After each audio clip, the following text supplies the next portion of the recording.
الحمدللہ رب العالمین، الصلاۃ والسلام علی رسولہ الکریم، فاعوذ باللہ من الشیطان الرجیم، بسم اللہ الرحمن الرحیم۔ ہم سورہ البقرہ کی 269 آیت سے شروع کر رہے ہیں۔ یہ آپ لوگوں کو یاد ہوگا کہ پچھلے 2-3 سیشن سے اللہ کی راہ میں انفاق کے بارے میں آداب اور اس کا طریقہ کیا ہے اور کون سی چیزیں ہیں جو اللہ کی راہ میں کیے گئے خرچ کو برباد کر دیتی ہیں۔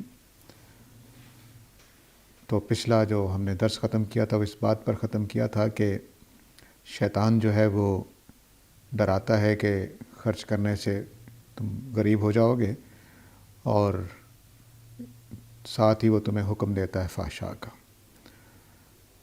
یعنی ایک طرف وہ کہتا ہے کہ غریب ہو جاؤ گے، اور دوسری طرف ہم سے غلط قسم کے کاموں پہ پیسہ خرچ کرواتا ہے۔ تو یہ دونوں وہ کام کرتا ہے۔ اس کے مقابلے میں اللہ تعالیٰ جو ہیں وہ ہمیں مغفرت کا وعدہ کرتے ہیں اور اپنے فضل کا وعدہ کرتے ہیں۔ تو اب مغفرت اور فضل جو قیامت والے دن خدا کی طرف سے حاصل ہونا ہے، اس کو حاصل کرنے کے لیے آدمی ادھار پہ خرچ کر دے۔ نہ کل قیامت کسی نے دیکھی ہوئی ہے، نہ کوئی ایسی چیز ہمارے سامنے ہے کہ ہم اپنے حواس سے دیکھ کر جان سکیں کہ کل کیا ہونا ہے۔ لیکن اس کے باوجود ہم اللہ کے بھروسے پر اپنے ایمان کے تقاضے سے جب خرچ کرتے ہیں تو یہ خرچ کرنے کا عمل ایک دانائی کا تقاضا کرتا ہے، ایک سمجھداری کا تقاضا کرتا ہے۔ آپ لوگوں نے دیکھا ہوگا کہ جانور آپ کو چیز کھا رہے ہیں اور وہ بھوکا جانور آ جائے آپ کے پاس، تو وہ بار بار آپ پہ حملہ کرے گا، بار بار آپ پہ حملہ کرے گا۔ وہ رک کر انتظار نہیں کرتا کہ آپ کھا کر چلے جائیں تو شاید کوئی چیز چھوڑ جائیں، وہ رک کر انتظار نہیں کرتا۔ البتہ آپ کے اوپر حملہ کرنے کے لیے وہ پینترے بدل سکتا ہے اور آپ کو ڈرا سکتا ہے، بھگا سکتا ہے، یا آپ کے زبردستی چھین کر آپ کے ہاتھ سے کوئی چیز لے جا سکتا ہے۔ لیکن وہ یہ بیٹھ کے انتظار کرے کہ آدھا گھنٹہ اس نے کھانا کھانا ہے، آدھے گھنٹے کے بعد اٹھ کر جائے گا تو جو مجھے بچے گا وہ میں کھا لوں گا۔ شکاری جانوروں کو ڈرا دھمکا کے چھین رہے ہوتے ہیں۔ تو لیکن انسان کے اندر ادھار کر دینے کی صلاحیت موجود ہے، ٹال دینے کی صلاحیت موجود ہے۔ وہ اپنے اس بھوک پہ قابو پا کر کل کے لیے پلاننگ کر سکتا ہے، کل کے نفع کے لیے آج پیسہ خرچ کر لیتا ہے۔ یہ جو صلاحیت ہے یہ اس کو کس وجہ سے ملی ہے؟ کہ اس کے اندر یہ دانائی ہے کہ آج میں بیج بوؤں گا تو کل فصل کاٹ لوں گا، آج میں پیسہ خرچ کروں گا تو کل منافع حاصل کر لوں گا۔ یہ جو حکمت ہے خدا کے دین کے اندر بھی یہی چلتی ہے کہ قیامت والے دن فائدہ اٹھانے کے لیے میں آج خرچ کر دیتا ہوں۔ تو یہ دانائی ہے جس کو اللہ تعالیٰ کہہ رہے ہیں کہ یؤتی الحکمۃ من یشاء۔ اللہ تعالیٰ جس کو چاہتے ہیں یہ حکمت عطا کر دیتے ہیں۔ یہ حکمت یہاں میں نے مختصر طور پر بیان کی ہے۔ یہ حکمت پوری جو کہہ لیجیے کہ دین نے دنیا کے لیے جو زاویہ نظر دیا ہے ہمیں، وہ پوری کی پوری اس میں شامل ہے۔ یعنی خالی یہ بات کہ میں یہاں دوں گا اور آخرت میں فائدہ اٹھاؤں گا، یہ اس کا ایک چھوٹا سا جزو ہے۔ اصل حکمت یہ ہے کہ یہ کائنات اللہ تعالیٰ نے امتحان کے لیے بنائی ہے، اور میرے اور آپ کے ساتھ جو کچھ حالات اور واقعات اور اسباب اور کمزوریاں پیش آنی ہیں، وہ ساری کی ساری امتحان کے لیے پیش آنی ہیں۔ تو یہ ایک امتحان کا سمجھیے کہ پورا ایک تصور ہے اس دنیا کے بارے میں دیا گیا ہے۔ یہ دنیا دائمی نہیں ہے، اس نے ختم ہو جانا ہے، فانی ہے، اور اس کے بعد دوبارہ ہمیں زندگی ملنی ہے، اس میں پھر ہمارے ساتھ معاملات ہونے ہیں۔ تو یہ پورا جو تصور ہے اس کو قرآن مجید الحکمہ کہہ رہا ہے۔ جو سمجھ لیجیے کہ دین اس فلسفے پر کھڑا ہے، دین اسلام، دین ابراہیمی جتنے بھی ہیں، وہ اس فلسفے پر کھڑے ہیں کہ یہ دنیا امتحان گاہ ہے، عارضی طور پر بنائی گئی ہے، امتحان کے لیے بنائی گئی ہے، ایک دن ختم ہونی ہے اور پھر دوبارہ جی اٹھنا ہے۔ یہ وہ دانائی ہے جس کی وجہ سے پھر آدمی دنیا میں اللہ کی راہ میں فوری منافع کے بجائے آخرت کے منافع کے لیے چیزوں کو خرچ کر دیتا۔ یہ زاویہ نگاہ ہی ہے جو ایک مسلمان کو غیر مسلمان سے فرق کرتا ہے۔ اس کے اندر یہ جو دنیا کو دیکھنے کا نیا زاویہ پیدا ہوتا ہے، اس زاویے نے جو اس کو شعور دے رکھا ہوتا ہے، دنیا میں ہونے والے حادثات کو دیکھنے کے لیے جو نظر دے رکھی ہوتی ہے، وہ دوسروں سے ڈیفرنٹ ہوتی ہے۔ ایسے آدمی کو دنیا کی غلطیوں پر غصہ نہیں آتا، کوئی نقصان پہنچا جائے تو اس کو غصہ نہیں آتا، دکھ ہوتا ہے اس کو بھی، ایسا نہیں کہ دکھ نہیں ہوتا، نقصان ہوا ہوتا ہے، لیکن وہ اس آپے سے باہر نہیں ہوتا کہ قتل و غارت تک پہنچ جائے۔ نہیں، وہ یا تو معاملات کو قانونی روپ میں دیکھنا چاہتا ہے، حل کر لی تو کر لیا، نہیں کر سکے تو نہیں کیا، لیکن وہ آپے سے باہر نہیں ہوگا، قتل و غارت تک نہیں پہنچ جائے گا۔ کیوں؟ کیونکہ اس نے یہ سمجھ رکھا ہے کہ جو کچھ یہاں ہو رہا ہے یہ دراصل امتحان کے لیے ہو رہا ہے، اس میں خوبیاں، خامیاں، تنگیاں، مشکلیں، سب کچھ صرف اور صرف خدا کی طرف سے آ رہی ہیں۔ چنانچہ صحابہ کو دیکھیے کہ وہ ساری دنیا سے مختلف نظر آتے ہیں، ان کو کوئی برا کہہ رہا ہے تب، ان کو کوئی نقصان پہنچا رہا ہے تب، وہ اور طرح سے بیہیو کرتے ہیں اس آدمی کے مقابلے میں جو دنیا ہی میں رجا ہوا ہوتا ہے۔ تو یہ لوگ خدا کی خاطر، بعض لوگوں کو ٹائم لگ جاتا ہے نکلنے کے لیے کہ خدا کی خاطر معاف کرنے میں ہفتہ لگ گیا، 10 دن لگ گئے، لیکن بالآخر وہ معاف کر دیتے ہیں، کیونکہ ان کے اندر یہ بصیرت ہوتی ہے کہ میں خدا کا بندہ ہوں اور وہ بھی خدا کا بندہ ہے، اس نے خدا کو اپنا حساب دینا ہے، میں نے اپنا حساب دینا ہے، اور میں اگر بدلہ لے سکتا ہوں یا اپنا نقصان جو ہے واپس پورا کروا سکتا ہوں تو کروا لوں، نہیں تو نہیں، تو ٹھیک ہے۔ تو یہ کبھی اس جگہ پر نہیں پہنچتا کہ قتل و غارت تک ہو جائے یا بدوائیں دینے لگ جائے یا آپے سے باہر ہو جائے یا کچھ، بس وہ خدا کے سپرد اپنا معاملہ کر دیتا ہے کہ اس آدمی نے مجھے نقصان پہنچایا، بس ٹھیک ہے اللہ تو قیامت والے دن مجھے اس کا اجر دے دیجیے۔ تو یہ وہ دانائی ہے جو ایک مسلمان کو حاصل ہو جاتی ہے قرآن مجید کو پڑھنے کے بعد، انبیاء کی کتابیں پڑھنے کے بعد۔ اور جن کے پاس یہ دانائی نہیں ہے وہ ایک ایک روپے پر لڑتے ہیں، مرتے ہیں، جھگڑتے ہیں، سوائے اس کے کہ ان کو کوئی اور دنیا کا فائدہ نظر آ جائے۔ وَمَن یُؤْتَ الْحِکْمَةَ فَقَدْ أُوتِیَ خَیْرًا کَثِیرًا۔ اب جس کو یہ دانائی مل جائے کہ معاملے کو ٹال دیا جائے، آج خرچ کیا جائے کل کے منافع کے لیے، اللہ کی راہ میں دیا جائے آخرت میں کامیابی کے لیے، اپنے اس نقصان کو برداشت کر لیا جائے کل کے فائدے کے لیے، تو جس کو یہ دانائی مل گئی فقد اوتیا خیرن کثیرا، تو سمجھیے کہ اسے بہت بڑی خیر کی چیز مل گئی، بہت بڑا خیر کا خزانہ مل گیا۔ اب یہ جو جملہ ہے اس کو یوں سمجھیے کہ مثال کے طور پر میرے پاس پیسہ پڑا ہوا ہے، میں نے اللہ کی راہ میں خرچ نہیں کیا تو وہ میرے مرنے کے بعد ختم، لیکن جو میں خرچ کر دوں اللہ کی راہ میں وہ 700 گنا تک قیامت والے دن میرے پاس آ جانا ہے، تو فائدے میں کون رہا؟ خرچ کرنے والا۔ تو یہ وہ چیز ہے جس کو اللہ تعالیٰ نے بتایا کہ جس کو میں نے یہ دانائی دے دی اور اس نے اللہ کی راہ میں خرچ کر دیا، تو سمجھیے کہ اسے اوتیا خیرن کثیرا، اسے بہت بڑا خیر کا منبع ہاتھ میں آ گیا۔ تو 700 گنا قانون کے مطابق اس کو مل جائے گا، باقی جو اللہ تعالیٰ دینا چاہے وہ ایک الگ چیز ہے۔ اور ظاہر ہے کہ جتنی تنگی میں آ کر جتنا اس کا حوصلہ کرنا پڑے کہ اچھا میں اتنے پیسے دے دوں، اتنا ہی زیادہ اس کے لیے اجر ہوگا، اور یہ کسی کے لیے 10 روپے میں یہی اجر ہے، کسی کے لیے 1,00,000 روپے میں یہی اجر ہے، کسی کے لیے 10 روپے نکالنا مشکل کام ہوتا ہے، کسی کے 1,00,000 روپے نکالنا اتنا ہی ہوتا ہے جتنا کسی کے لیے 10 روپے نکالنا۔ تو یہ اس کے اپنے حالات کے لحاظ سے روپے کی ویلیو نہیں ہے، اصل میں اس ایثار اور اس قربانی کی ویلیو ہے جو اس نے اللہ کی راہ میں کرتے ہوئے، خرچ کرتے ہوئے کی ہے۔ تو جس کو یہ حکمت عطا ہو گئی اس کو خیر کثیر مل گیا۔ خیر کثیر جو ہے یہ بڑا دلچسپ بات ہے کہ ہم سورہ الکوثر میں جو الکوثر ہے اس کا ترجمہ بھی خیر کثیر کرتے ہیں، تو خیر کثیر کا مطلب یہ ہے کہ ایسی بھلائی یا ایسا فائدہ یا ایسی نعمتیں جو بہت زیادہ ہیں، بہت زیادہ ہیں۔ تو ہو سکتا ہے کہ یہاں کے 10 روپے وہاں پہ ہزاروں کی شکل میں ہمیں مل جائیں۔ وما یذکر الا اولو الالباب۔ تو یہ میں نے آیتیں نصیحت کے لیے پڑھی ہیں۔ اللہ تعالیٰ فرما رہے ہیں لیکن نصیحت صرف سمجھدار لوگ ہی پر۔ اولی الالباب سمجھدار لوگوں کو کہتے ہیں۔ ذہانت، سمجھداری، حکمت، یہ مختلف تصورات ہیں، ان کو لوگ گڑبڑ کر دیتے ہیں۔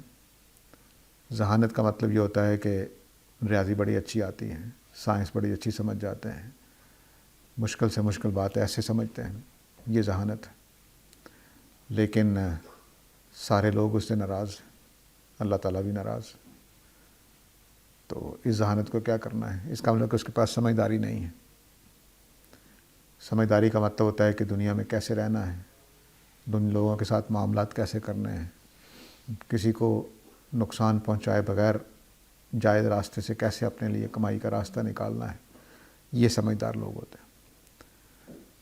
کس طرح سے بنا کے رکھنی ہے، بگاڑی نہ جائے، حق پر بھی قائم رہا جائے اور کوئی خرابی پیدا نہ کی جائے، یہ سمجھدار لوگ ہوتے ہیں۔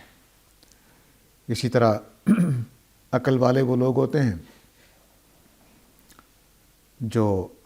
جن کے اوپر میں نے ابھی بات کی ہے کہ کل کے فائدے کے لیے آج قربانی دے رہے ہوتے ہیں، بڑے فائدے کے لیے چھوٹی چیز قربان کر رہے ہوتے ہیں، یہ سمجھدار لوگ ہیں۔ بیوقوف لوگ کیا ہوں گے؟ جو ہماری بچپن میں کہانی سنائی جاتی تھی کہ سونے دینے والی مرغی کو ذبح کر لیا، تو ہاتھ میں کیا آئے گا؟ سوائے مرغی کے گوشت کے کچھ بھی ہاتھ میں نہیں آئے گا، یا ایک آدھ انڈا ہو سکتا ہے اس کے پیٹ میں بنا ہوا ہو۔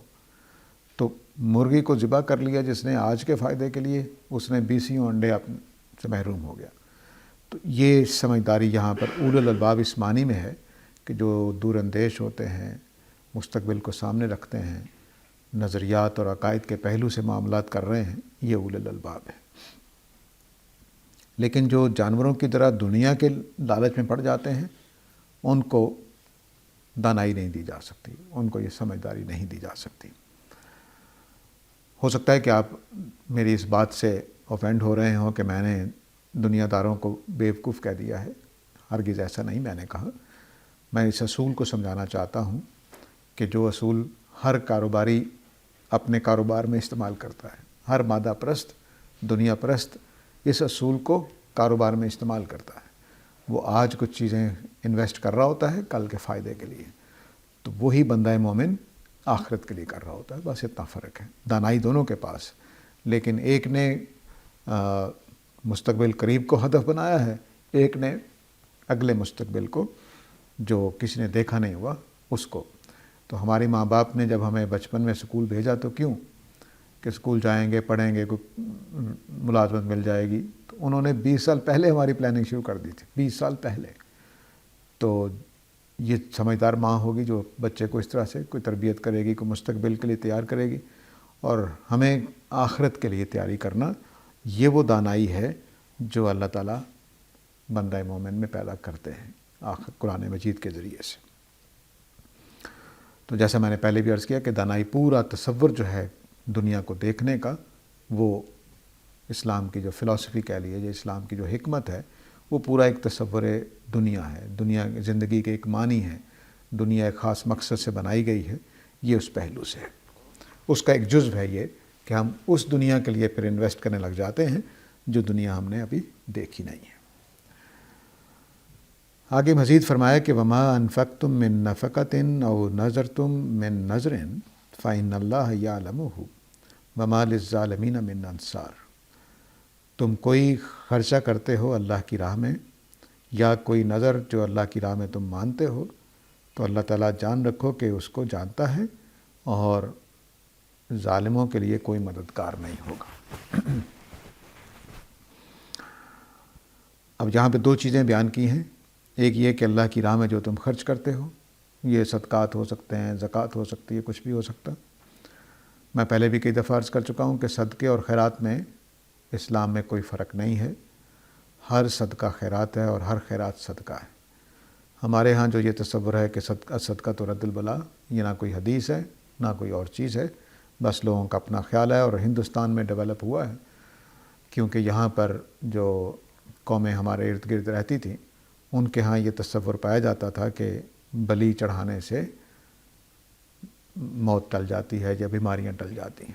اس سے پھر ہمارے ہاں یہ تصور آ گیا کہ اگر کوئی بیماریاں آ رہی ہیں تو اللہ کی راہ میں صدقہ کرو، بیماریاں ٹل جائیں گی۔ نیکی ساری کی ساری آخرت کے لیے کرنی چاہیے۔ جہاں دنیا کی زندگی میں جو احتیاطیں ہیں، پرہیزگاری ہے، پرہیز یعنی غلط چیزیں کھانا، اس طرح کی چیزیں، ان کی احتیاط کرنی چاہیے اور علاج کرنا چاہیے، اور اپنی نیکیوں کو بیماری مٹانے کے لیے ضائع نہیں کرنا چاہیے، آخرت کے لیے سنبھال کے رکھنا چاہیے۔ تو فرمایا کہ جو تم میری راہ میں خرچ کرتے ہو اور جو نظر تم مان لیتے ہو۔ نظر کی دو قسمیں ہیں، ایک نظر ہے وہ پسندیدہ نہیں ہے، اور ایک نظر پسندیدہ ہے۔ پسندیدہ نظر یہ ہے کہ میں نے دل میں ٹھان لی کہ میں یہ کام کروں گا اللہ کی راہ میں۔ مثال کے طور پر میں حج کرنے جا رہا ہوں، تو میں نے دل میں ٹھان لی کہ میں وہاں جا کر اونٹ ذبح کروں گا، تو یہ نظر ہو جائے گی۔ یا میں نے ٹھان لی کہ میں جب ملازمت کروں گا نا تو پہلی ساری تنخواہ اللہ کی راہ میں دوں گا۔ اس لیے نہیں کہ مجھے ملازمت ملے تو میں ایسا کروں گا، نہیں، صرف میں نے یہ کہا کہ جب میری ملازمت ہوگی تو میں اپنی پہلی تنخواہ اللہ کی راہ میں دوں گا۔ یہ اس طرح کی چیزیں نظر ہوتی ہیں، یہ جائز نظر ہے، یہ پسندیدہ نظر ہے۔ ایک نظر یہ ہوتی ہے کہ یا اللہ تو یہ کام کر دے گا تو میں یہ کام کروں گا، یہ ناپسندیدہ ہے، لیکن یہ بھی اگر مان لی جائے تو پھر پوری کرنی پڑتی ہے۔ تو نظریں دو قسم کی ہیں، ایک اللہ کی راہ میں ویسے ہی نظر دینا کہ اللہ کی حضور تحفتاً پیش کرنا، کسی کام کے شرط بنائے بغیر، کسی کام کو شرط بنائے بغیر میں نے سوچا کہ میں یہ کام کروں گا۔ تو مثلا ابھی رمضان آنا ہے مارچ میں، تو ابھی سے میں نے سوچ لیا کہ میں مارچ میں سارے روزے فلاں مدرسے کے لوگوں کو کھلاؤں گا، کوئی شرط نہیں لگائی میں نے کہ اگر میرا یہ کام ہو گیا تو پھر۔ یہ نظر جو ہے یہ پسندیدہ ہے، آپ نے اپنے اوپر لازم کر لیا ہے، تو اب اللہ کے حضور میں یہ کرنا لازم ہو جائے گا۔ اور دوسری نظر جو ہے وہ پسندیدہ نہیں ہے کہ اللہ سے نیکی کے ذریعے سے کوئی کام کروانا، لیکن وہ بھی اگر مان لیں گے تو پوری کرنی پڑے گی۔ تو فرمایا کہ جو بھی تم اللہ کی راہ میں خرچ کرتے ہو اور جو بھی نظر تم پوری کرتے ہو تو وہ ضائع نہیں جائے گی۔ یہاں پہ یہ حذف ہے جملہ، کیونکہ آگے اللہ تعالیٰ نے اس کی وجہ بتائی ہے، فَإِنَّ اللَّهَ يَعْلَمُهُ، کیونکہ اللہ تعالیٰ ہر اس چیز کو جو تم نظر کرو گے یا اللہ کی راہ میں خرچ کرو گے اس کو جانتے ہیں، اس لیے ضائع نہیں جائے گی، اس کا اجر مل کر رہے گا، ایک پائی بھی اس میں سے کم یا ضائع نہیں ہوگی۔ تو جو بھی خرچ کرو گے اللہ کی راہ میں، جو بھی نظر پوری کرو گے، سب کے سب اللہ تعالیٰ جانتے ہیں، اس لیے وہ ضائع نہیں ہوگی۔ وَمَا لِلظَّالِمِينَ مِنْ أَنصَارٍ، البتہ جو ظالم ہیں ان کے لیے کوئی مددگار نہیں ہوگا۔ اب یہ دو گروپ زیر بحث چل رہے ہیں سورہ کے شروع میں، یہ اس طرح کے جملے نظم جوڑنے کے لیے آتے ہیں کہ پچھلی آیتوں سے ربط قائم ہو جائے کہ بات کیا چل رہی تھی وہ دوبارہ ذہنوں میں تازہ ہو جائے۔ بات پیچھے یہ چل رہی تھی کہ جنگ میں یا اللہ کی راہ میں خرچ کرنے کا معاملہ جو ہے اس میں منافق پیچھے رہ جاتے ہیں اور اہل کتاب بھی پیچھے رہ جاتے ہیں، وہ بھی اللہ کی راہ میں خرچ کرنے کو پسند نہیں کرتے، اور جو منافق ہیں نبی صلی اللہ علیہ وسلم کی صفوں میں تو شامل ہو گئے ہیں، ایمان تو لے آئیں لیکن حوصلہ نہیں کر پاتے، یا کمزور مسلمان ہیں وہ بھی حوصلہ نہیں کر پاتے۔ تو فرمایا کہ جو اس طرح کا کام کر رہے ہیں کہ اللہ کی راہ میں خرچ کرنے کو تیار نہیں ہے، اس موقع پر بھی جب اللہ کا رسول پکار رہا تو اس موقع پر بھی وہ پیسہ خرچ کرنے کو تیار نہیں ہے، تو فرمایا کہ ان ایسے ظالموں کے لیے کوئی مددگار نہیں، یعنی قیامت والے دن یہ انجام کو بھگتیں گے، اور دنیا میں جو رسالت کے ساتھ معاملہ ہونا ہے اس کو بھی بھگتیں گے۔ تو یہ یوں سمجھ لیجئے کہ ظالمین سے مراد ہو جائے گا جو اللہ کی راہ میں خرچ نہیں کرنا چاہتے، بخل سے کام لے رہے ہیں، لوگوں کا نظر مان لی پوری نہیں کی، حق بنتا تھا غریبوں کا خرچ نہیں کیا، قحط پڑا ہوا تھا گھر میں پیسے پڑے ہوئے تھے لیکن 1 روپیہ نہیں نکلا، یہ سب کچھ جو کچھ ہے یہ پھر ظالم آدمی قرار پا جائے گا۔ ظالم کے بارے میں پہلے بھی کئی دفعہ بتا چکا ہوں اور آپ نے بہت سارے لوگوں سے سنا ہوگا کہ ظالم وہ آدمی ہوتا ہے جو کسی چیز کا حق ادا نہ کرے، یا جہاں جو کام ہونا چاہیے وہاں نہ کرے، کہیں اور کر دے، یا جگہ جس چیز کا کوئی مقام ہے وہاں سے ہٹا کر دوسری جگہ رکھتے ہیں۔ مثال کے طور پر میں اپنی ماں کو ماں نہ مانوں، ظلم ہو جائے گا۔ میں کسی اور خاتون کو اپنی ماں ماننا شروع کر دوں، یہ بھی ظلم ہو جائے گا، کیونکہ میں نے اپنی ماں کا حق مارا ہے۔ تو اپنی ماں کو ماں نہیں مانا، ماں پہ ظلم کر رہا ہوں میں۔ کسی اور خاتون کو ماں کی جگہ رکھ دیا تو اپنی ماں پر بھی ظلم کر رہا ہوں، اس پر بھی ظلم کر رہا ہوں، کیونکہ یہ غلط خاتون کو میں نے اپنی ماں قرار دے دیا۔ اسی طرح فقیر کا حق ہے کہ اللہ تعالیٰ نے بیان کیا حق معلوم حق فی اموالکم حق للسائل والمحروم، تمہارے مال کے اندر حق ہے مانگنے والے کا بھی اور غریب کا بھی۔ تو اب جب غریب سامنے نظر آ رہا ہے، اس کے فاقے نظر آ رہے ہیں، ایک ہے مانگنے والا، ابھی اس کو چھوڑ دیجئے، ایک ہمسائے کا ہمیں پتہ ہے یا ایک رشتہ دار کا پتہ ہے کہ اس کے گھر کے حالات اچھے نہیں ہیں، تو ہمیں نظر آ رہا ہوتا ہے۔ اب اس کا حق ہے کہ میں اپنے جیب میں سے اس کو دوں، نہیں دے رہا تو یہ ظالموں میں سے ہو جاؤں گا، ٹھیک ہے۔ اسی طرح شرک بھی ظلم میں شمار ہوتا ہے کہ میں نے جس طرح میں نے والدہ کی مثال دی، اس طرح خدا کو میں نے خدا نہیں مانا، یہ بھی ظلم ہو جائے گا۔ میں نے کسی اور کو بھی خدا بنا لیا ہے، تب بھی ظلم ہو جائے گا، ٹھیک ہے۔ تو یہ ظلم ہے۔ تو یہاں چونکہ غریبوں کا حق خدا کا حق مارا جا رہا ہے، نظر خدا کا حق ہے کہ آپ نے خود ہی مقرر کی اور نہیں ادا نہیں کی، اور اسی طرح سے غریب کا حق بن رہا تھا، آپ نے ادا نہیں کیا، یا حکومت نے بات کو اعلان کر رکھا تھا کہ یہ تعاون چاہیے تو آپ نے پورا نہیں کیا، اس میں حصہ نہیں ڈالا، تو یہ ظالمین ہو جائیں گے۔ تو فرمایا کہ ظالموں کے لیے کوئی مددگار نہیں ہوگا۔ تو مطلب کیا کہ جو اللہ کی راہ میں خرچ کرتے ہیں ان کا اللہ مددگار ہے، ان کو کل انعام بھی ملے گا، ان کی کوئی چیز ضائع نہیں جائے گی۔ البتہ جو ظالم ہے ان کو کل کوئی مدد نہیں ملے گی، وہ دیکھتے رہ جائیں گے کہ ہمارا مال ہمارے پاس آیا تھا، آج ہمارے کام آنے والی کوئی چیز اس مال میں سے لے کر نہیں آئے۔ آگے فرمائے ان تبدوا الصدقات فنعما ہی، اگر تم صدقات کو ظاہر کرو، اعلانیہ کرو، تو یہ بہت ہی اچھی بات ہے۔ وَإِن تُخْفُوهَا، اور اگر ان کو چھپاؤ، وَتُؤْتُوهَا الْفُقَرَاءَ، اور فقیروں کو دے دو، فَهُوَ خَيْرٌ لَكُمْ، تو وہ بھی تمہارے لیے اچھا ہے۔ وَيُكَفِّرُ عَنْكُم مِّن سَيِّئَاتِكُمْ، اور یہ تمہاری گناہوں کو دھوتا ہے۔ وَاللَّهُ بِمَا تَعْمَلُونَ خَبِيرٌ، اور جو کچھ تم کر رہے ہو اللہ تعالیٰ اس سے اچھی طرح باخبر ہے۔ یہ آیت بہت مشکل ہے اپنے تعبیر کے اعتبار سے، اگرچہ اس کا سادہ مضمون واضح ہے کہ صدقات اعلانیہ بھی دیے جا سکتے ہیں اور مخفی طریقے سے بھی، چھپ کر بھی۔ دونوں صورتوں میں جو صدقات دیے جائیں گے دونوں ہی اللہ کے ہاں قبول ہوں گے۔ لیکن یہاں پر مشکل یہ ہے کہ اگر آپ سادہ طور پر بھی دیکھیں تو اگر تم اللہ کی راہ میں خرچ کرتے ہوئے ظاہر کرتے ہو تو یہ بھی ٹھیک ہے، اچھا ہے، اور اگر تم چھپاتے ہو اور فقیروں کو دے دیتے ہو تو یہ بھی اچھا ہے۔ تو پہلی میں یہ بات بیان نہیں ہوئی کہ فقیروں کو دے دیتے ہو، کہ اگر تم صدقات کو اعلانیہ کرو، یعنی ظاہری طور پر کرو، چھپا کر نہ کرو، تو یہ اچھا ہے۔ اگلی بات اتنی آنی چاہیے اور چھپا کر دو تو یہ بھی اچھا ہے، یا یہ بہت اچھا ہے، ایسے ہی آنا چاہیے تھا۔ لیکن جملہ اس طرح سے بنایا گیا ہے کہ اگر تم صدقات ظاہر کرتے ہوئے دو تو بہت ہی اچھا ہے، اور اگر چھپاؤ اور فقیروں کو دے دو تو تمہارے لیے اچھا ہے۔ تو اس کا مطلب ہے کہ پہلے یا تو یہ مانا جائے کہ پہلے میں فقیروں کو نہیں دینا، امیروں کو دینا ہے، ٹھیک ہے، یا یہ مانا جائے کہ فقیروں کو براہ راست نہیں دینا بلکہ کسی کے ذریعے سے دینا ہے، ٹھیک ہے۔ تو میرے خیال میں یہی بات لگتی ہے کہ صدقات ہم حکومت کے ذریعے سے بھی دیتے ہیں، اداروں کے ذریعے سے بھی دیتے ہیں، اور براہ راست فقیروں کو بھی دیتے ہیں۔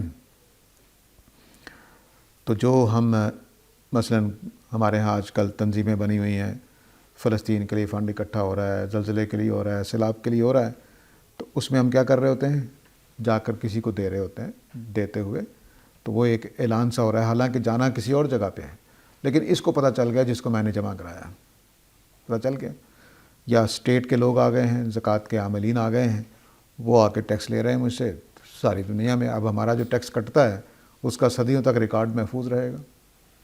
یعنی اب تو کمپیوٹرائزڈ ہو گیا, وہ پڑا رہے گا. جب بھی کوئی نکالنا چاہے گا, میرے 1000 سال بعد بھی میرے ٹیکس کا ریکارڈ نکالنا چاہے گا تو نکل آئے گا کہ اچھا جی ساجد نے اتنا ٹیکس دیا تھا. تو اب یہ جو پہلے حصے میں یہی بات ہے کہ اگر تم صدقات دیتے ہوئے ظاہری طور پر دو اور خود فقیروں کو جا کر چھپ چھپا کر نہیں دینا بلکہ کسی کے ذریعے سے دے دیا ہے, حکومت کے ذریعے سے دے دیا یا کس طرح, تو یہ بھی اچھا ہے.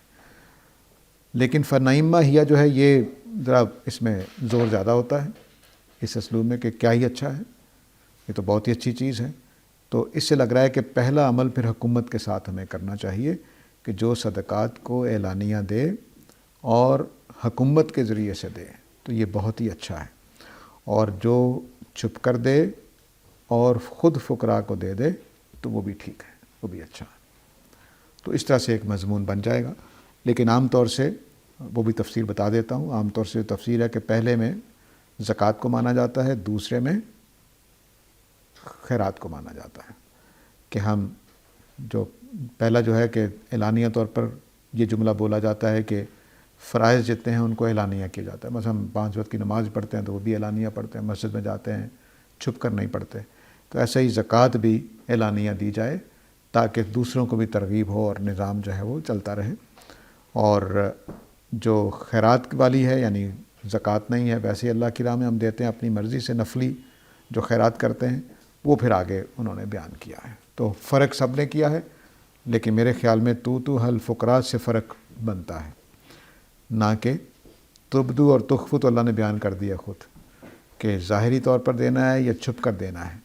اگلا جو فرق ہے وہ تو حل فقراء سے پیدا ہوتا ہے کہ فقیروں کو دینا ہے یا غیر فقیروں کو دینا ہے.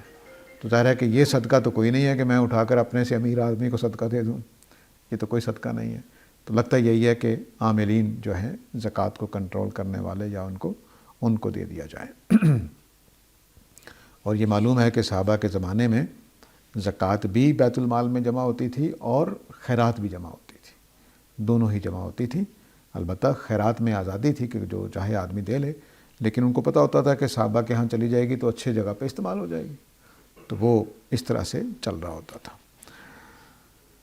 تو فرمایا کہ اگر تم صدقات جو ہے یہ جامع لفظ ہے ہر طرح کے خرچے کے لیے, اور ان خرچوں کے لیے بھی آ جاتا ہے جو ہم اپنے بچوں پر کرتے ہیں, اور جو اپنی بیوی کو ہم حق مہر دیتے ہیں اس کے لیے بھی صدقے کا لفظ استعمال ہوا ہے. تو اس لیے صدقہ جو ہے یہ ہر طرح کے خرچ کے لیے استعمال ہو جاتا ہے. تو یہاں پر اللہ کی راہ میں جو اوپر انفاق کی بات چل رہی ہے اس پہلو سے بات چل رہی ہے کہ اللہ کی راہ میں جو تم انفاق کرو تو اس کو کیا صورتحال ہوگی. تو اعلانیہ بھی دے سکتے ہیں. اب اعلانیہ کا مطلب کیا ہے؟ اعلانیہ کا مطلب ریاکاری نہیں ہے, وہ پر ہم منع کر چکے ہیں, اللہ تعالیٰ پڑھ چکے ہیں ہم کہ ریاکاری سے خرچ کرنے سے نیکی ضائع ہو جاتی ہے. یہاں اعلانیہ کا مطلب ہے کہ نیت اللہ کو راضی کرنے کی ہے لیکن سب کے سامنے دیا ہے, کچھ لوگوں کے سامنے دیا ہے. یہاں ظاہری طور پر دینے کا مطلب یہ ہے, ریاکاری کے ساتھ دینا منع ہے.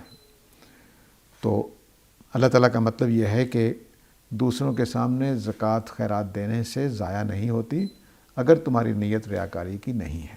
جس طرح ہماری 5 وقت کی نماز دوسرے نمازیوں کے ساتھ پڑھنے کے باوجود ضائع نہیں ہوتی اگر ہم ریاکاری نہیں کر رہے ہیں تو. اور اکیلے میں پڑھ رہے ہوں, چھپ کر دے رہے ہیں اور ریاکاری کر رہے ہوں تو ضائع ہو جائے گی. تو ریاکاری یہاں مراد نہیں ہے بلکہ صرف چھپ کر یا غیر چھپ کر. دوسرا جو مسئلہ اس میں وہ یہ ہے کہ جو اہم بات ہے وہ یکفر عنکم من سیئاتکم. یہ تمام نیکیوں کا اصول ہے کہ جب ہم کوئی نیکی کرتے ہیں تو ہماری برائیاں دھو دی جاتی ہیں, ان کا کفارہ بن جاتی ہیں. کفارے کا جو اصول ہے وہ اسی اصول سے نکلا ہوا ہے. کفارہ کوئی الگ سے اصول نہیں ہے. اصول یہ ہے کہ جب میں نیکی کروں گا تو میری برائی کھائی جائے گی, اور جب میں برائی کروں گا تو میری نیکی کھائی جائے گی. یہ اصول ہے. نیکیاں بدیوں کو کھاتی ہیں, بدیاں نیکیوں کو کھاتی ہیں. تو مثال کے طور پر میں نے ابھی نماز پڑھی تو میں نے جو صبح کوئی غلطی کی تھی وہ کھاتے میں سے نکل گئی. نماز میں اس کو ریاضی کے طریقے پر بھی سمجھاتا ہوں کہ نماز کے 5 پوائنٹس مل گئے مجھے. میں نے جھوٹ بولا تو 1 پوائنٹ منفی مل گیا, بیلنس کتنا رہ گیا؟ 4 پوائنٹ. 5 نماز کے تھے، ایک میں نے جھوٹ بول کر یا چغلی کر کے 1 پوائنٹ ضائع کر دیا، تو باقی کتنے رہ گئے؟ 4. تو کیا کیا اب؟ نماز نے نماز کی نیکی کے عمل کو کھا گیا ہے میرا جھوٹ، تو اس کے 5 پوائنٹ سے 1 پوائنٹ وہ کھا گیا. اب میں نے اللہ کی راہ میں خرچ کر دیا، 10 روپے اٹھا کر کسی فقیر کو دے دیے، تو 10 روپے دینے سے 1 پوائنٹ اور مجھے مل گیا، تو وہ واپس آ گیا. اب جو جھوٹ کی وجہ سے 1 پوائنٹ نکلا تھا وہ مجھے واپس مل گیا. تو یہ کام ہوتا رہتا. اس سے پھر کفارے کا اصول بنا. کفارے کا اصول یہ ہے کہ مجھ سے کوئی غلطی ہو گئی تو میں نے خود نیت کر کے یہ کہا کہ یا اللہ وہ جو غلطی ہوگی اتنے میں اس کے لیے کفارہ دے رہا ہوں. کچھ کو اللہ نے مقرر کر دیا، جیسے قسم کا کفارہ ہے وغیرہ، روزے کا کفارہ ہے، زہار کا کفارہ ہے، تو وہ ہم خود شریعت نے مقرر کر دیے وہ کہ یہ وہ کفارے ہیں کہ جن کو تم کرو گے تو میں وہ گناہ دھو دوں گا. تو جس نے قسم توڑی وہ 10 مسکینوں کو کھانا کھلا دے گا تو قسم توڑنے کا گناہ مٹ جائے گا. یہ وہ بات ہے جو اللہ تعالیٰ کفارے میں مقرر کر دیتے ہیں. لیکن کچھ کفارے خود بخود ہوتے رہتے ہیں. سارا دن ہماری نیکیاں برائیوں کو کھاتی رہتی ہیں اور ہماری برائیاں ہماری نیکیوں کو کھاتی رہتی ہیں. یہ سارا دن کفارے کا عمل ہوتا رہتا ہے دونوں طرف سے. فرمایا کہ نیکی ظاہری طور پر کرو یا چھپ کر کرو، دونوں تمہارے لیے اچھی ہیں اور دونوں ہی تمہارے گناہوں کو دھوتی رہتی ہیں. دونوں ہی گناہوں کے لیے کفارہ بنتی رہتی ہیں. تو اس طرح سے آدمی کو کل قیامت والے دن ہمارا جو بیلنس بننا ہے، جو سورہ القاریہ وغیرہ سے واضح ہوتا ہے کہ پلڑے بھاری ہوں گے یا ہلکے ہوں گے، وہ بھی اسی سے ہے کہ آپ نے نیکیاں کیں تو مثال کے کوئی پوائنٹس والی بات لے لیں تو آپ کے پاس 5 پوائنٹس پازیٹیو تھے تو آپ کا پلڑا بھاری ہے. 1 پوائنٹ پازیٹیو بچا قیامت والے دن تو پلڑا بھاری ہے. 1 پوائنٹ نیگیٹو بچ گیا، باقی سب نیکیاں کھائی گئیں اسی پروسیس سے، تو آپ کا پلڑا ہلکا ہو گیا، اس میں وزن ہی کوئی نہیں ہے. تو پلڑا ہلکا ہو گیا ہے تو اس لیے وہ آپ کو دوزخ میں جانے کا فیصلہ ہو جائے گا اگر پلڑا ہلکا ہے. باقی 1 آدھ پوائنٹ سے اگر کوئی ہلکا ہو رہا ہے تو ظاہر ہے کہ وہ انبیاء کی شفاعت یا اللہ تعالیٰ کا خود شفاعت جو ہے وہ بھی حاصل ہو جائے گی. شفاعت کے بارے میں کئی دفعہ عرض کر چکا ہوں کہ قرآن مجید کا تصور بالکل اور ہے، جو ہمارے ہاں مشہور ہے وہ تصور درست نہیں ہے. واللہ بما تعملون خبیر. آگے فرمایا کہ اللہ تعالیٰ ان باتوں سے باخبر ہیں جو تم کرتے ہو. یہ ظاہر ہے کہ جملہ دھمکی کا بھی ہے اور تسلی کا بھی ہے. یہاں چونکہ اچھی بات ہو رہی ہے تو تسلی ہی کا جملہ ہے، لیکن جو لوگ صدقات کو ظاہری طور پر دیں اور ریاکاری سے دیں ان کے لیے دھمکی کا جملہ بھی ہے. ضائع کر بیٹھو گے، اللہ تعالیٰ ہر چیز سے باخبر ہے. تو اگر بری نیت سے خرچ کرو گے تو واللہ بما تعملون خبیر تمہارے لیے دھمکی ہے کہ ضائع کر بیٹھو گے. اللہ کو دھوکہ نہیں دیا جا سکتا، اللہ سے تو چھپایا نہیں جا سکتا. اور جو لوگ نیک نیتی سے دے رہے ہیں ان کے لیے تسلی کا جملہ ہے کہ تمہاری نیکی ضائع نہیں جائے گی. اللہ تعالیٰ جو کچھ تم کر رہے ہو اس سے جانتے ہیں اور اچھی طرح باخبر ہیں. تو کوئی ایسا مسئلہ نہیں ہوگا کہ تمہیں کل پتہ چلے کہ میں نے اتنی نیکیاں کی تھیں، میرے کھاتے میں تو 5 لکھی ہوئی ہیں. نہیں، جتنی کی ہوں گی اتنی ہی لکھی ہوں گی، اس میں نہ کوئی کمی ہوگی نہ کوئی بیشی ہوگی.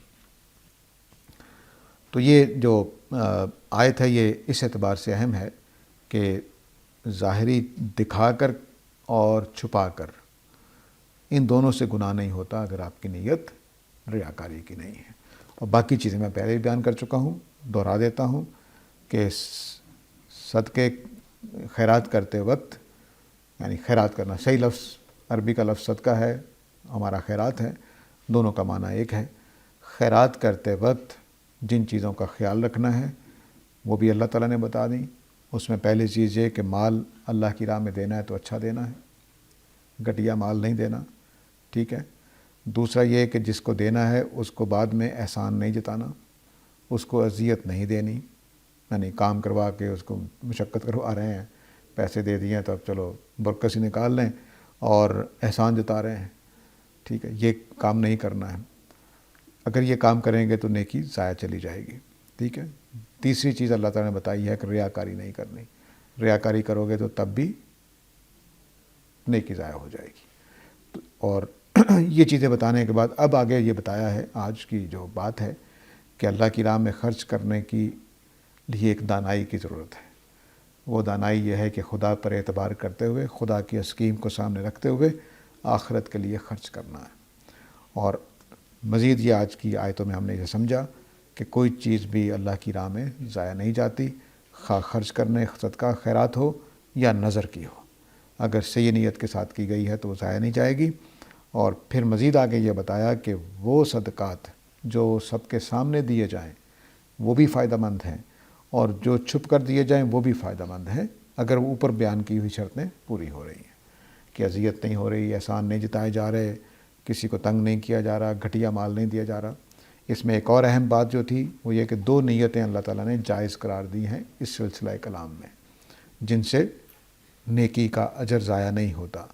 ایک نیت تھی کہ اللہ کی رضا جوئی کے لیے، اور ایک تھی کہ اپنے آپ کو مضبوط کرنے کے لیے ایمان پر اور نیکی پر۔ یہ 265 نمبر آیت میں اللہ تعالیٰ نے 2 نیتیں بتائی ہیں کہ ابتغاء مرضات اللہ و تثبیتا من انفسہم، کہ اللہ کی راہ میں خرچ کرنا ہے تو اللہ کی رضا جوئی کے لیے اور اپنے آپ کے مضبوط کرنے کے لیے نیکیوں پر۔ یہ 2 نیتیں جائز ہیں، ان سے نیکی ضائع نہیں ہوتی۔ تو یہ وہ ان تعلیمات کا خلاصہ ہے جو اللہ تعالیٰ نے یہاں پر ہمیں پچھلے 2-3 ہفتوں سے ہم پڑھ رہے ہیں۔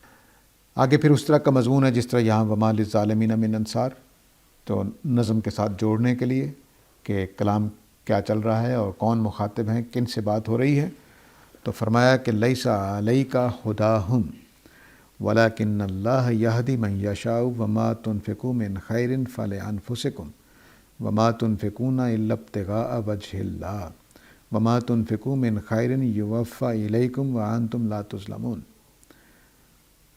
تمہارے اوپر ان کو ہدایت دینے کی ذمہ داری نہیں ہے۔ یہ جو خدا ہے یہ ہدایت پہنچا دینے کا مسئلہ نہیں ہے، ہدایت دے دینے کا مسئلہ ہے۔ اور ہدایت کون سی دی جا رہی ہے؟ یہاں انفاق کے پہلو سے دی جا رہی ہے کہ جو لوگ ظالم ہیں وہ آپ کی ان ساری تقریر کے باوجود جو سورہ البقرہ میں ہو رہی ہے، اس تقریر کے باوجود اللہ کی راہ میں خرچ کرنے والے نہیں بنیں گے، تو آپ کو گھبرانے کی ضرورت نہیں ہے۔ ان کو ہدایت دے دینا آپ کی ذمہ داری نہیں ہے، ہدایت پہنچا دینا ہے بس، قرآن کے دوسرے مقامات سے۔ تو آپ کو ہدایت دینا، تو ھداھم ان کو ہدایت دینا کا ترجمہ کیا جائے گا۔ عربی زبان میں پہلے بھی کئی دفعہ بتا چکا ہوں کہ عربی زبان سیاق و سباق سے ہمیں مدد کرتی ہے کہ یہ فعل کس معنی میں استعمال ہوا ہے، مکمل معنی میں، ابتدائی معنی میں، پہنچانے کے معنی میں، دے دینے کے معنی میں، آگاہ کرنے کے معنی میں، تو ہدایت ان سب معنی میں آتا ہے۔ تو یہاں ہدایت دے دینے کے معنی میں، لیکن ہدایت سے مراد کیا ہے؟ یہی جو انفاق کرنے کا جذبہ پیدا کرنا تھا وہ یہاں زیر بحث ہے۔ تو ان منافقین کو، ان کمزور لوگوں کو جو آپ کے صفوں میں شامل ہو گئے ہیں، ان کو آپ ہدایت نہیں دے سکتے۔ ولیکن اللہ یہدی من یشاء، لیکن اللہ تعالیٰ جس کو چاہتے ہیں ہدایت دے دیتے ہیں۔ من یشاء جو ہے یہ قرآن مجید میں اللہ تعالیٰ کے اصول ہدایت کو بیان کرنے کے لیے یا مشیت کو بیان کرنے کے لیے آتا ہے۔ مشیت کا مطلب ہے کہ اللہ کا ارادہ کیا ہے۔ تو اللہ تعالیٰ کا ارادہ جو ہوتا ہے وہ اللہ تعالیٰ کی صفات کی جلوہ میں کام کرتے ہیں۔ اللہ تعالیٰ کی صفات کا مطلب ہے جو اس نے ضابطے طے کر رکھے ہیں۔ ہدایت کا ایک ضابطہ طے کر رکھا ہے اللہ تعالیٰ نے، گمراہی کا ایک ضابطہ طے کر رکھا ہے، ابتلاء کا ایک ضابطہ مقرر کر رکھا ہے، رسولوں کے لیے ایک ضابطہ مقرر کر رکھا ہے، رسولوں کا انکار کرنے والوں کے لیے ایک ضابطہ مقرر کر رکھا ہے۔ تو یہ ضابطے ہیں، اس کے مطابق اللہ تعالیٰ جس کو چاہتے ہیں ہدایت دیتے ہیں۔ تو یہاں جو کہ ہدایت کا ضابطہ زیر بحث ہے، تو اپنے ضابطۂ ہدایت کے تحت جس کو چاہتے ہیں ہدایت دے دیتے ہیں۔ تو مطلب کیا؟ مطلب یہ کہ ان کو اللہ تعالیٰ نہیں چاہ رہا، یہ جو آپ کی صفوں میں شامل ہو گئے ہیں منافق بن کر، ان کے بارے میں اللہ تعالیٰ نہیں چاہ رہے کہ ان کو ہدایت دیں۔ آگے فرمایا کہ وما تنفقوا، پھر مضمون واپس چلا گیا اللہ کی راہ میں خرچ کرنے پر ابھارنے کے لیے۔ بیچ میں وما للظالمین من انصار، ربط جوڑنے کے لیے کہ کن کے بارے میں بات ہو رہی ہے، اور لیسا علیکم ہداہم بھی اسی طرح کا لنک جوڑنے کے لیے بات آ گئی تھی۔ آگے پھر فرمایا وما تنفقوا من خیر فلانفسکم، جو بھی تم اللہ کی راہ میں خرچ کرتے ہو تو اپنے لیے خرچ کرتے ہو، اس کا فائدہ تمہیں ہونا ہے۔ اور دوسری بات یہ کہ یہ جو انفسکم ہے یہ بڑا دلچسپ ہے عربی زبان میں، یہ اپنے لیے بھی آ جاتا ہے اور اپنوں کے لیے بھی آ جاتا ہے، ٹھیک ہے؟ تو تم اللہ کی راہ میں تو جو کچھ خرچ کرتے ہو تو اپنوں کے لیے خرچ کرتے ہو، یہ بھی اس کے اندر شامل ہے، اور یہ بھی کہ اپنے لیے خرچ کرتے ہو۔ تو اپنوں کے لیے اور اپنے کے لیے، اپنے لیے، یہ دونوں معنی اس کے اندر موجود ہیں۔ تو جو کچھ بھی تم، تو اس کا مطلب یہ ہوا کہ نہ نبی کریم صلی اللہ علیہ وسلم کو وہ پہنچتا ہے، نہ اللہ تعالیٰ کو پہنچتا ہے، نہ اللہ کو فائدہ ہے، نہ نبی کریم صلی اللہ علیہ وسلم کو۔ جو کچھ تم خرچ کر رہے ہو یا تمہارے اوپر اپنے اوپر خرچ ہو رہا ہوتا ہے یا تمہارے اپنوں کے اوپر خرچ ہو رہا ہوتا ہے۔ تو لیکن چونکہ یہاں اگلی یا پچھلی آیتوں میں زیادہ اپنے لیے کا مفہوم ہے، تو اس لیے بہتر یہی ہے کہ ہم اپنے لیے ہی ترجمہ کریں۔ تو فرمایا کہ تم جو کچھ بھی خرچ کرتے ہو تمہارے اپنے لیے ہے۔ وما تنفقون الا ابتغاء وجہ اللہ، اور جو کچھ بھی تم خرچ کرو گے تو اللہ کی رضا جوئی کے لیے کرو گے۔ یہ بھی یعنی اب جو جن کو فائدہ ہوگا اپنے لیے وہ کون ہوں گے؟ جنہوں نے اللہ کی رضا جوئی کے لیے کیا ہوگا۔ تو فرمایا کہ وما تنفقوا من خیر، اور جو بھی تم نیکی مال میں سے خرچ کرو گے یوفی الیکم، وہ تمہیں پورا پورا اس کا بدلہ دیا جائے گا۔ وانتم لا تظلمون، اور تمہارے ساتھ ذرہ برابر بھی ظلم نہیں کیا جائے گا، یعنی کوئی اجر کم نہیں کیا جائے گا۔ تو اب اس میں دوسرے اصول بیان کر دیے کہ جو اللہ کی راہ میں خرچ کرتے ہیں تو قیامت والے دن ان کو ہی فائدہ ہونا ہے، اور دنیا میں انسانوں پر ہی خرچ ہو رہا ہے، ان کے اپنے جیسے لوگوں پر، ان کے اپنے عزیزوں پر۔ اور جو کچھ بھی تم خرچ کرو گے تو چاہیے کہ اللہ کی راہ میں اللہ کی رضا جوئی کے لیے خرچ کیا جائے، اور جو کچھ تم خرچ کرو گے اس کا پورا پورا بدلہ ملے گا اور کوئی ظلم نہیں کیا جائے گا۔ تو یہاں پر پھر اللہ تعالیٰ نے دو نقطے مزید بیان فرمائے ہیں کہ تمہیں خود فائدہ ہوگا اگر تم اللہ کی رضا جوئی کے لیے خرچ کرو گے، اور یہ کہ جو بھی تم خرچ کرو گے اس کا تمہیں پورا پورا اجر ملے گا، کوئی چیز ضائع نہیں ہوگی۔ تو یہ فلانفسکم جو تک اس کی وضاحت ہو گئی کہ تمہیں کیا فائدہ ملے گا۔ فائدہ یہ ملے گا کہ پورا پورا اجر دیا جائے گا۔ پورے پورے اجر سے مراد وہی ہے جو پیچھے گزر چکا ہے کہ 700 گنا تک بھی اجر جا سکتا ہے۔ صرف یہ نہیں کہ 10 روپے دیے تو قیامت والے 10 روپے ملیں گے، نہیں، وہ 700 گنا تک جا سکتے ہیں خدا کے قانون کے اعتبار سے۔ تو وقت ہو گیا ہے، یہاں پہ روک لیتے ہیں، ہم سوالات کے لیے حاضر ہوئے۔ وآخر دعوانا الحمدللہ رب العالمین۔